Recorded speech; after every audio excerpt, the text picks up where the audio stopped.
This week, we've reached the 100th episode of the Life at Next podcast. Over the past 99 episodes, we've heard from guests across all the business with some great stories and great experiences. A long story short, that guy is now the manager of MSL 3. And I can see why people stay here for so many years.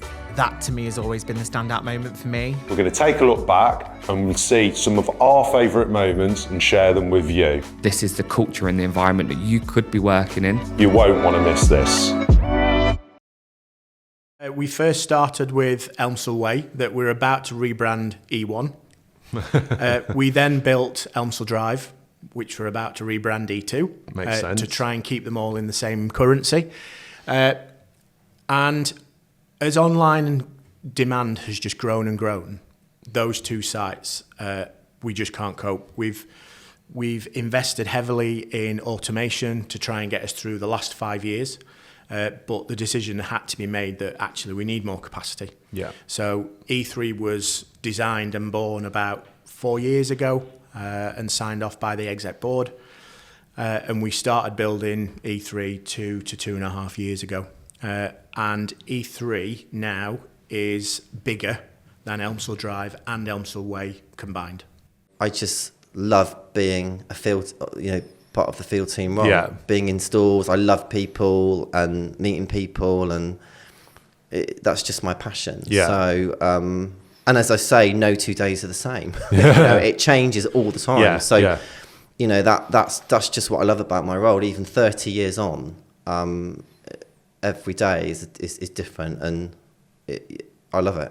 How good is it, though, that you can still say that 30 years? I know. Yeah, like 30 years later. I know, and that's a common absolutely. thing as well. Totally. Like amongst people, of all different levels as well, whether they've been doing... Because some people haven't they? They've been working in our stores maybe part-time for 30 years. Many years. I think if you went around the room of with all my store managers, it would all be double figures of length service. It's quite incredible. The loyalty is incredible. Yeah.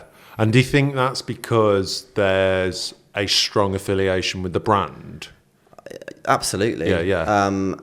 And it's such an incredible brand. Yeah. I think if you want a career in retail, Next is the brand and company you need to work for. So I think they realise that, that it's just the company has just got stronger and stronger over the years, and they're proud. They're proud to work for Next. They're proud to be part of that and the brand. What sort of quantities are we talking here? So to replenish our retail stores, we're talking probably 110,000 units a week, and then to deliver online for online customers, that's probably 200,000 units a week. So and by unit you mean individual garment? Individual garment, yes. A week. A week. So that's a lot of orders. So you're getting through about 300,000 then for a week, both with retail and online combined. It's big numbers, yes. Big numbers. There's lots of focus now on promoting the talent pipeline and making sure that we're giving people the right level of exposure.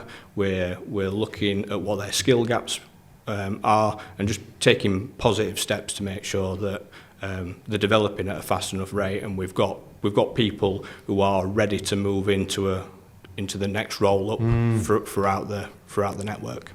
I guess user experience is the whole encompassing experience, thing, right? Yeah. So you do, and similarly with customer experience, I think you look at customer experience as the overarching umbrella. Yeah. User experience is like a subset of customer experience. So marketing and all that kind of sits in, or market research will sit in a customer experience.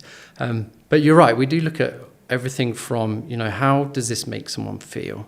So when you jump on our site, is it slow? Okay, if it's slow, what does that mean? That means that someone's probably going to get frustrated. Someone's probably going to leave us. Yeah. So performance is a big thing in user experience. So we look to have our sites, running at 99.99% of the time live. So anyone at any time can get on and do something. And again, that's one way that experience isn't just design related. It's very much a performance thing. Speed, functionality, is it working? If no one's done it, I would highly recommend people just come and spend a few days and understand the effort that goes into making these websites work. Because everything from design to understanding data to the product teams to the development teams who build it to the testing teams who test it. We have an optimization team who we run different kind of tests on to understand, would one design work better than the other. It's huge. But it's a great cog to understand in the kind of broader picture of Next, for sure. Do you know when you're running, like, what do you think about? That's a good question, actually. I get that a lot, Matt. Yeah, it's a long time, isn't it? It is a long time, and I get this asked a lot in terms of like, don't you get bored? Yeah. Like what are you doing for like 3 hours? What are you thinking about? And you're not going to believe this, man. Honestly, that's my time to meditate. I can literally start thinking straight and be like, okay, I need to do this with the kids. I need to do this with the wife. I need to start doing this next week. And it's really a good way to kind of strategize in your head about what you got coming up, etc. I find that headspace is key and vital for me to just be like, you know what, I can start mapping out stuff that I need to start thinking about. Oh, when's the next holiday that I can start go out with the family, etc. If you don't run, do you see a difference? I see a difference massively. Yeah. Massively. I feel like I've got so low mood. My wife can tell that, okay, you need to go out today. I think you need to go out for a run. Go for a run. Yeah, exactly. That will sort you out, And for me, it's become part of my life. I don't know where I'd be today without running. I'm a big advocate for running and mental health, especially. So when there's days where I can't go, it does really kind of has a knock-on effect on my well-being. So I try to go out as much as possible and try to get people around me out as well in the community. If you want to be really successful here, you've got to take those risks, whether they're small or big. This was obviously going to be a risk, and also like we've alluded to, great that the teams and the managers as well were like, go show us like what you think. That's definitely something that's a massive positive for working at Next. We both started on the trainee program, and you do feel you have that impact being even young and not as experienced. You're still learning the trade and learning the job, but you still have a voice and you still can chase after those opportunities with your fresh eyes and ideas, basically. And we were saying beforehand that you're so lucky to be in that position where you might have, like, for example, we have 5 years of experience, but you're sat next to somebody with 20, 30 years of experience, and everything's at your fingertips where you can ask those questions about fabric, and people want to help as well. Like, I feel like and want you to learn and grow within the business. And I've never worked anywhere else other than Next, but since being here, like, that whole helpful team culture, it's not like this is my job, that's your job kind of thing. It's like everyone works together because as a team, the whole team is responsible for it. Like, it's not just me and Dom, it's the designers, it's the tech, it's the merch, like people who believe in it, who build it, who have those conversations week in, week out, and everybody helps each other. It's not like, right, you stay in your lane or you do this. It's all encouraged, and everyone will listen. It's all encouraged, and it's all out there for you. You just have to want to find it, and sort of it is there, and that's one thing that I love about working for Next, is that they really do invest in your learning and your development, and if you want to learn, they have the tools there and the support that can really help you do that. So that's also something that, I really want to relay to anyone that's kind of thinking about starting their career and they don't know where to start. And, you've got to make sure that you're working for an employer that is going to look after you. And, because as I said, it all comes back down to being happy at work. And, it's really, really important. And you mentioned there you moved teams and you started as a trainee. Yeah. So have you gone through the trainee program then? Yes. Oh, yes. How was that? How was that whole experience for you? The trainee program, all in all, was, it was rewarding to get to the level that I am now as well. And you're just constantly learning from everyone. You meet so many people across the business that you're just constantly learning from everyone. And obviously I did my whole trainee program on one team. Okay. So by the end of it, I felt like I was, started to specialise in that area. So then when I got my promotion and moved on to cushions, it was a completely new challenge. And it was like, okay, I've been promoted, I'm now an assistant, but I'm also on a new team. So constantly face challenges, but it's just rewarding. And the support system you have on that trainee programme, I can't say that I've been on any other trainee programs, but, you just constantly feel supported. And in what way do you reckon? They want you to achieve. Oh, okay. They've not put you on this program just for you, not to get to an assistant after it. They want you to get to that assistant level. That's what you're training for. You're not training to be a trainee, you're training to be an assistant. And there's so many people here as well that have, you know, started as a trainee, or work experience, or, you know, knew someone and they just did a couple of hours here and now there. They're like a manager of this, or a buying manager of that, or head of that, or director of this. I think it's quite nice that we have people that come from the training aspects all the way up, and it's quite nice for me, for example, that's just starting at that. I can see people in the business that have done that, so I know this is what I want to do. I can look at their careers and really say, look, this is what I want to do. I want to kind of want to say is they inspire you in a way because of the way you want to be like similar to their pathways. Yeah, 100%. Because if you can see that, you're like, it's a living testimonial, isn't it? Yeah, With exactly. someone there, like, you know, you're like, oh, they've done it. Why can't I? Yeah. Yeah, exactly. And it's a good mix as well. I think what we do then is we get a really good mix of getting those people that are coming through and working up, and then getting people from outside the business coming in. It's a really nice mix. I like that as well, because you get a good balance. Yeah. You get you get your core culture of what Next is, and we get the best talent then coming into the business. New ideas, things. Which is so important. Yeah.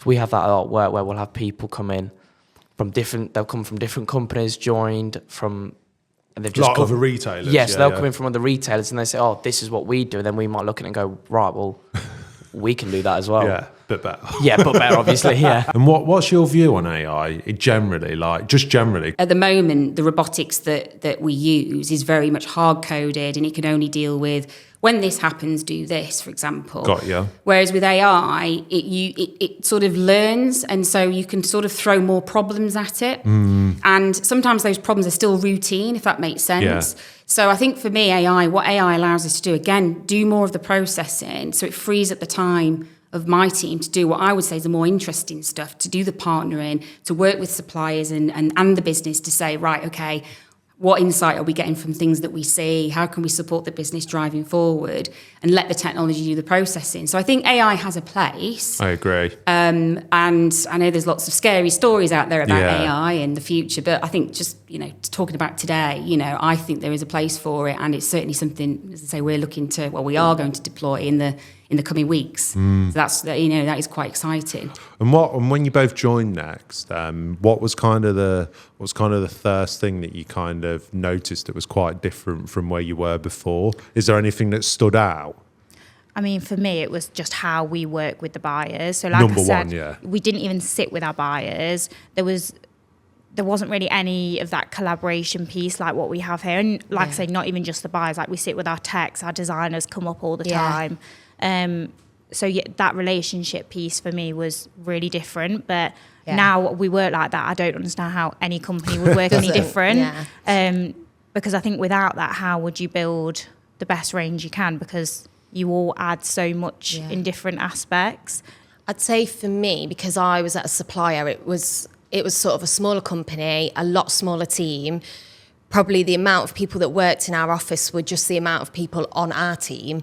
So for me, it's just really good being in that environment with so many different people, having so many people to bounce off. I'm very I love to come into the office.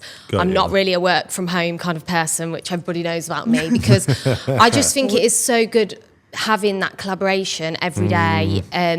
And just learning off everybody and having those people to bounce off. And I think it's just such a good atmosphere. I guess when you're coming in, you've kind of got this whole, especially in product, you've got all these different product categories, plus brands, plus so licensing. Much. Yeah. It's like, what route do you want to go down? And like for, I guess, someone fresh out of uni, I just studied fashion, I'm basically working on a new startup brand, but with the backing of a big company that can afford to trial things like that. That's like a dream. Like I couldn't start my own brand because I don't have the facilities to do that, but I'm now working on a startup brand, essentially within a brand, and developing literally like the brand ethos and the DNA and the aesthetic, and like even down to what we called it and how we label literally everything.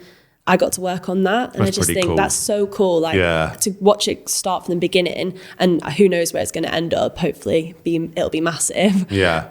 But yeah, just as a young person starting out in a fashion career, that is literally my dream. So you are a store manager in Glasgow, Argyle, is that right? That's correct. Yeah. I think a lot of people probably read everything about Next, like Next is growing online and we've got total platforms and international starting to go. And I think some people think, I bet retail's not doing that well. But what do you think to that?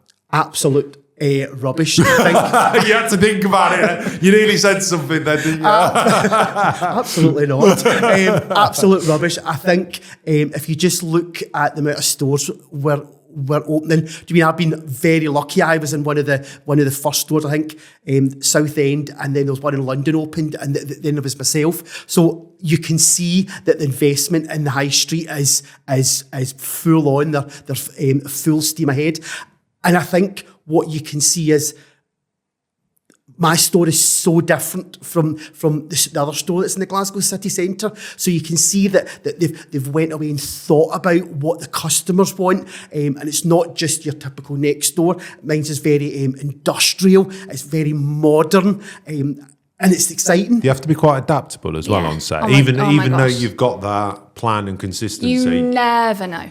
Really? Yeah, never know. Even aside from doing kids that I've been doing for the past few months, women's wear and non-clothing, you'd have times where a model might be poorly, or the clothes might not fit, or someone might come and they might not have a toenail and you're doing shoots. Like in it all suit, like you have things like this and you're like, what am I meant to do? Like, how are you meant to cover these things? So you have to always be, that's not even a joke, that happened. Oh, really? Yeah.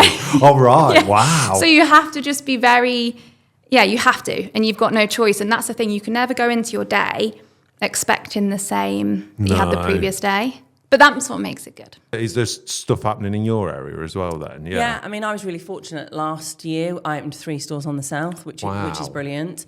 And then we've got another 3 confirmed for this year. So that's really exciting because, it shows the growth in retail.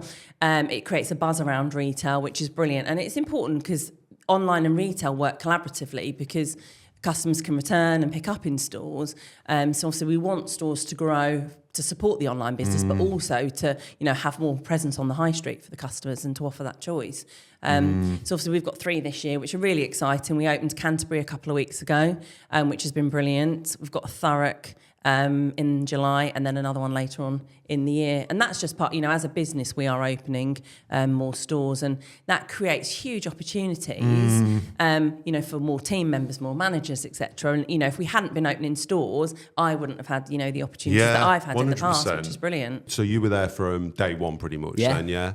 Before there was even a name, Before there was even a name. And why was there not a name before the product? I think because there was a concept first. Got you. So Next has always done so well in the past 5 years, and it's grown lots. It's just how well packs have done. We started seeing it come through in dribs and drabs, and then all of a sudden there was a big boom, I think, over COVID as well. I think people liked a style and they bought it in quantity. And if you buy more of something, you can deliver better value. And I think that's what it comes down to. And if you put something in a 5-pack, you can give it to the customer for a better value because you're getting more money through the till in one go. Yeah. So that's something we've really focused on. And we saw it with Next. And then it was delivered to us as a concept for a wholly owned brand to deliver. Just really collective on the side. What can you do on your own without really the influence of Next and all the politics around packs? And because we didn't think everything would work in a pack. So I think that was one really, really interesting part when we first set it up. Not everything might not work, but you've got to try it. So taking that risk then? Yeah. Taking that risk and being okay to take the risk. Because when you're within a big budget and at the start, we didn't have a massive budget at the start, we could take those risks. And luckily, most of them have paid off, which is really exciting. If you were going to kind of, give someone a bit of advice of joining Next, what would you say to them? What bit of advice would you give in terms of why come? Come in with an open mind and go, I've had this idea, and push it and talk to someone about it. It doesn't matter what level you're at, what job you're doing. Anyone can have a great idea. Definitely push what you believe in, for sure. Yeah. And just have confidence in yourself because there's a reason why you're doing what you're doing. And, trust your instincts, trust other people. Like Dom said, be open to other people's ideas. If you really sort of dabble your feet in a few things and just try and find out as much as you can about anything that sort of sparks your interest, it's going to benefit you in the long run, 100%. We're like a big spiders web, like everyone matters and everyone's got the same responsibility, and you know, we're all working together to make one dream come true, I guess, to get a good cushion on them shelves. You've got to be open to it and open to taking risks and being excited about the possibilities and the challenges, and then it's worked amazingly. And I think that is the attitude that we would want on our team, people who are passionate and have new ideas and new ways of pushing. Put yourself in a good position that when that opportunity comes, you can take advantage of it by talking to those people that can give you the inside information that you need in order to take that opportunity. Is definitely something you need to go and do. Just get yourself out there, get yourself known, get yourself involved in things. Yeah, it's a good way to do that. Get yourself known. You know, we've done so well as a business and we're still going for more that, you know, no day is the same. And as I say to my team, you won't be bored working here.